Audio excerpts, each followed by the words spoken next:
Why in the world would an oil change cost $500? The quick lube down the street will do it for $39.99. Let's find out. Let's get started.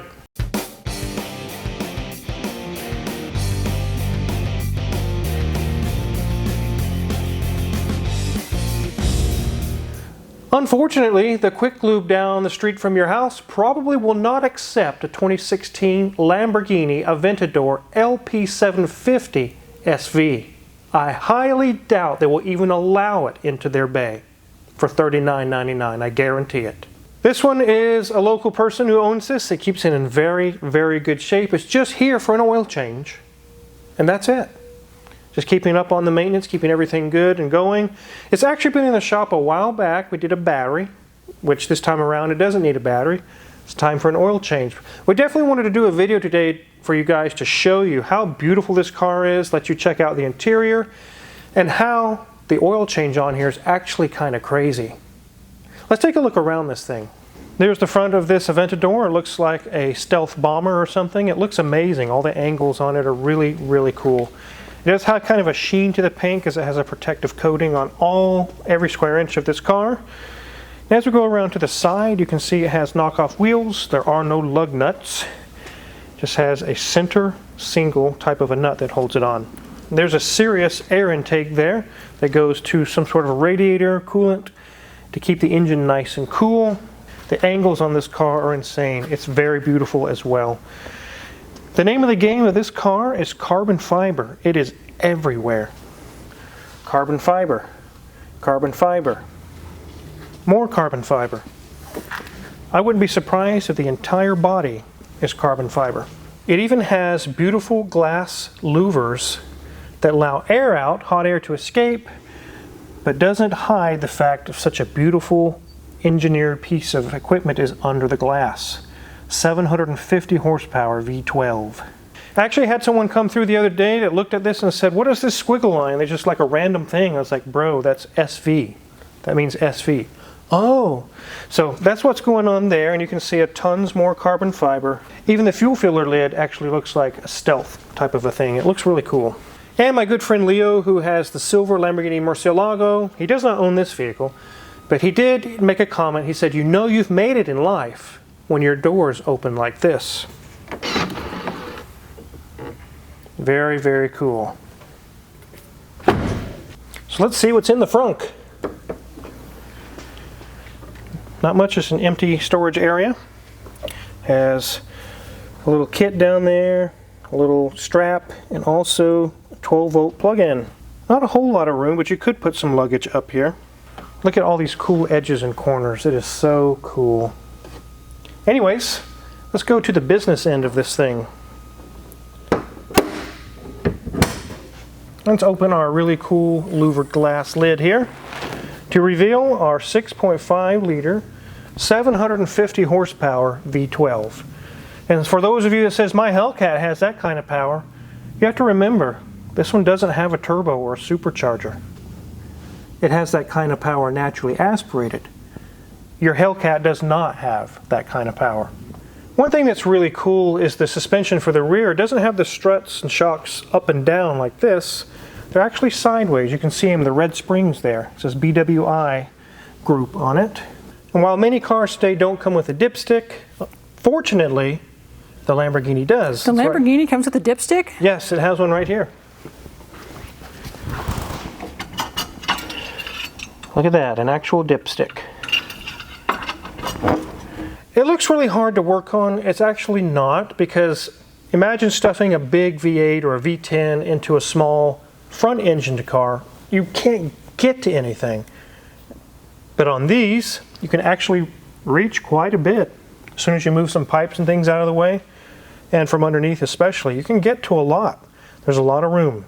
Let's let Mrs. Wizard show you guys the really awesome interior this has. It's like a fighter jet cockpit. Look at that. 2,330 miles. That is it. I wish I could show you more of the gauge cluster, but I cannot turn anything on because we are halfway through this oil change and we want to show you the rest of it and how awesome it is. But there we go. There's the gauge cluster when everything is turned off. But this thing is awesome. I get to sit in some really awesome cars, and this one is one of the most awesome I have sat in. Look at that Alcantara with red piping, with leather accents, and more of carbon fiber as a cover to that gauge cluster. Even over the airbag is Alcantara covered. Absolutely gorgeous. Obviously, there's no problems in here. This only has 2,000 miles on it. Have the Lamborghini emblem embedded into our leather dash as well, with again more red piping. As we look at our HVAC system, it does come with a nice little screen, nice little controls there for HVAC. Scroll down, you can choose what kind of a mode you would like it to be in, and we have a nice little red cover for our start-stop button. As we scroll down, you'll see that we have controls for our windows, we have our parking brake, and we have more of our leather and Alcantara on the armrest as well. The seats are absolutely amazing. They are true racing seats, and I love the Alcantara mix with our red leather as well. And again, we have the SV embroidered into the seats, and look at the bolster. Look at that. It is insane. It absolutely hugs you. As we move up to our headrest, the headrest is supported with more carbon fiber with our Lamborghini bull right there as well. If you did not think this had enough carbon fiber, look at the door card. The entire thing, except for the red pull-down strap and the grill to the speaker, is carbon fiber. It is beautiful. As you noticed earlier, there's no glove box, and so he has had to put his registration in the little cargo net there. But he has added, there's a nice little cup holder there as well. We have our 12-volt charging port as well. Have a couple more cargo spots back here. And one thing I find very interesting, we have our latch anchor system right there. So you can be carrying your baby around in your Lamborghini as well. We do have a very tiny little window back there that has a beautiful view of that amazingly awesome engine. Are you ready for the headliner? Here we go. We have more leather with our red piping, and again, more carbon on both sides. So it kind of makes a runway down the center as well. Surrounding our visors, we have more Alcantara. We have controls for our garage doors with some interior lighting as well. Here we are at the steering wheel. And we have that lovely bull in the center of our steering wheel. We have, again, more Alcantara with some of our red leather in the center as well. So this is a great steering wheel. Nice, got good grip to it, so you can definitely go around corners and through traffic with no trouble at all. So this is an amazing interior, but I think we need to get this up in the air to really appreciate the full extent of an oil change on a Lamborghini Aventador.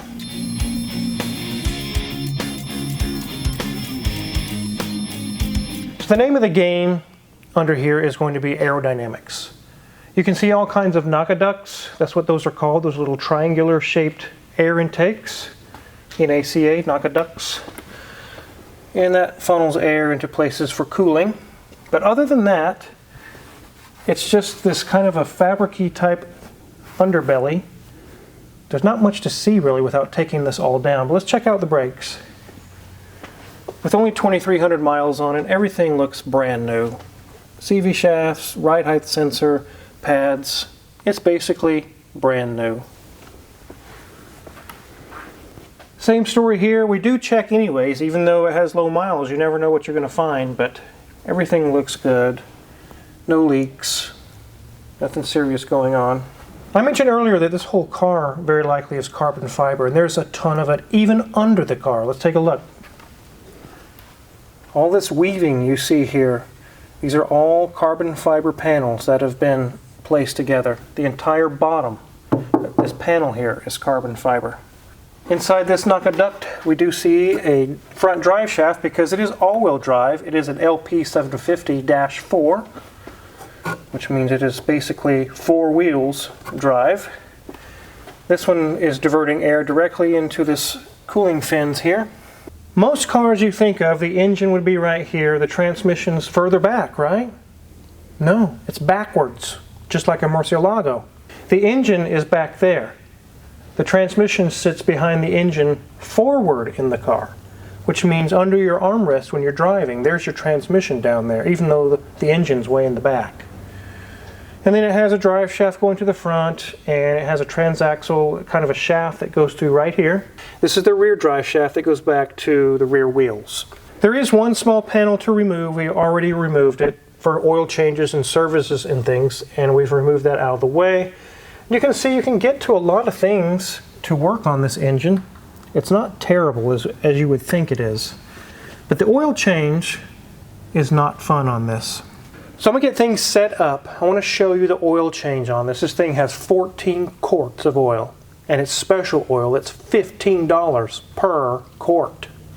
So I gotta move cross members out of the way, and I'll show you why as we go through and do the oil change. Let's go ahead and get set up. So the first thing I have to do is there's 2 cross members to even be allowed to get to the drain plugs. So I got to spend some time taking those loose. I'll do that real quick.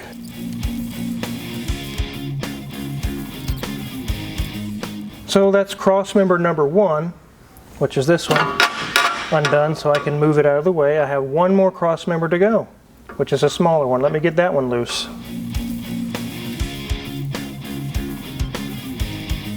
So that was quite a bit of work. I got this one loose so I can move it out of the way. This one's removed so it's not in the way for draining. Now we're allowed to do an oil drain. So the first one is in the very back underneath this reservoir. And yes, the first one, there are multiple drains on this. You guys are going to get a kick out of this. This is kind of crazy. So let's do drain plug number 1.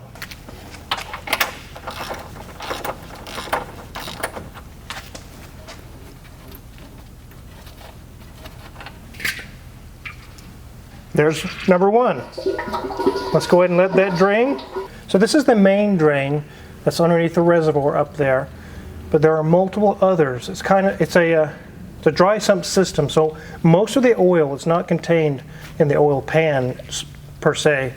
It's actually in this reservoir, but we still have to get all the oil out. This is step number 1. The kit that I ordered comes with a brand new drain plug for here and all new washers for the others. Get the new drain plug in.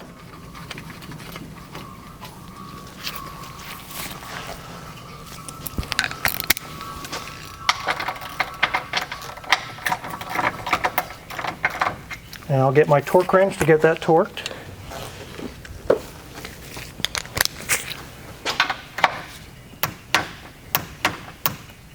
Okay.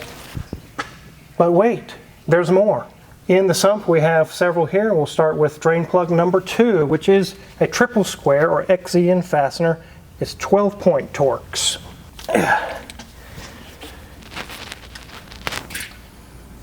So let the second one drain. Put a brand new washer on this plug. It didn't come with all new of these plugs, but it did come with new washers.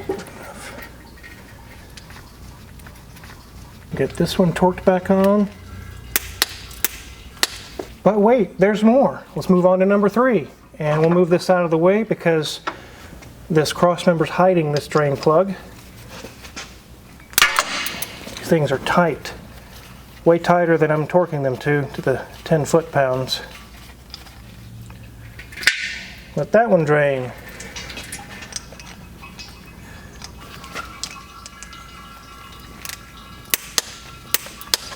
But wait, there's more. Let's go to number 4. Move this cross member out of the way. Get that one loose.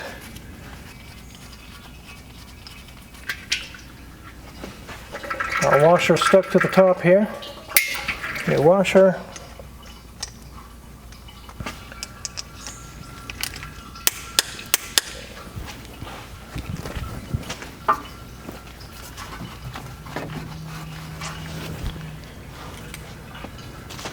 But wait, there's more. Let's move on to number 5 drain plug.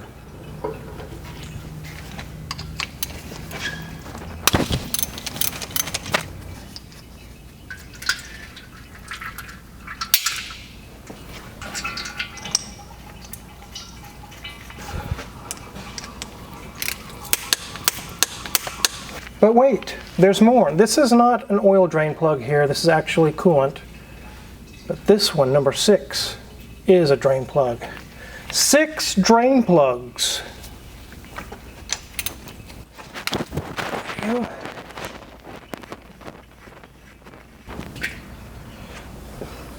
go. Just remember, if you're doing one of these, this one with the big hump, don't drain that one.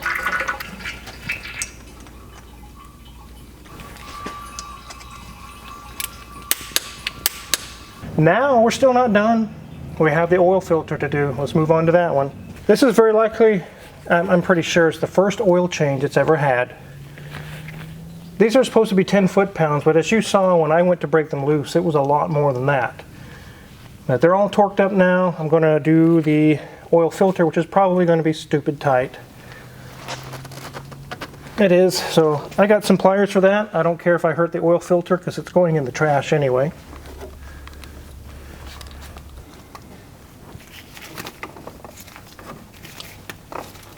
There we go.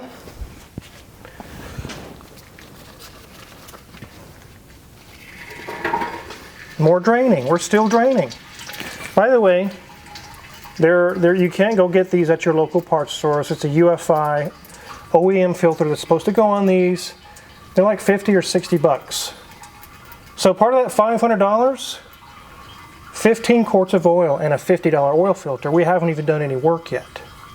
So let's go ahead and get this changed out. And drain some more.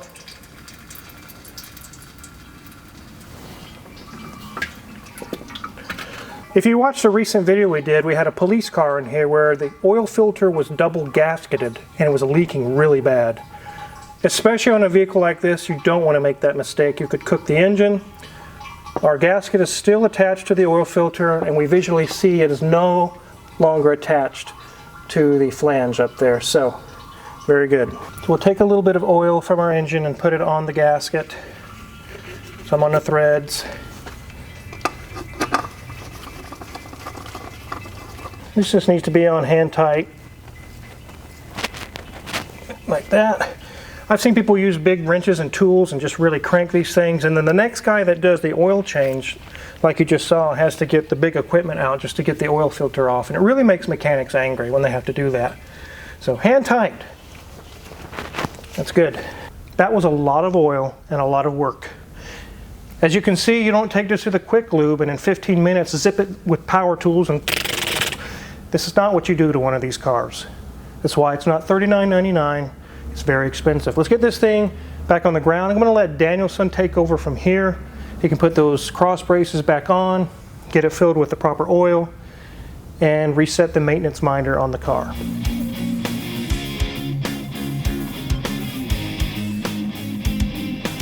Good thing Mrs. Wizard's got kind of a fast forward button she can push because this thing doesn't weigh very much at all. It took forever for it to come down. But we're only halfway done with the oil change. We charge on these cars $200 an hour. I don't know of anyone that would work on this car for cheaper. And we're only halfway done. Then we got to put oil in it. We got to get it up to operating temperature. You got to let the engine run to do an oil level check. Once that's verified, then we got to get the scan tool out and go through the system and tell it to reset the oil change interval. Then we got to check for leaks and make sure it's all hunky-dory. Then we got to put the cross members back on, put the panel back on. An hour to an hour and a half can pass just getting this done. We don't rush through these types of jobs on these cars. We don't use power tools. That's when things get stripped out. So an hour and a half of labor, 14 quarts of special oil, a $50 oil filter, sales tax, boom, you're at $500 or more for an oil change. If that's the kind of thing that bothers you, you probably don't want one of these cars. This customer understands. They know the game. They know what's up. But I wanted to show you today, I actually had someone I was kind of on the phone with. I mentioned we're doing a $500 oil change on a Lamborghini. He said, "Oh my God, that's insane. Why?" Well, now I did a video for you guys. Now you know why. It's an awesome car. Every time I walk by it in the shop, I do a double take. I'm like, man, that thing is beautiful. I wanted to show you how an oil change is not a 10-minute affair on one of these and how it takes a ton of oil. If you're curious what kind of tools we use to do the oil change on this Aventador or any other car in the shop, check our Amazon affiliates link in the description below. All the tools we use in the shop are for sale there, and if you purchase any of them, we get a small cut and really appreciate it. Make sure to hit the subscribe button here because tons more videos coming down the road for you guys. Thanks for watching.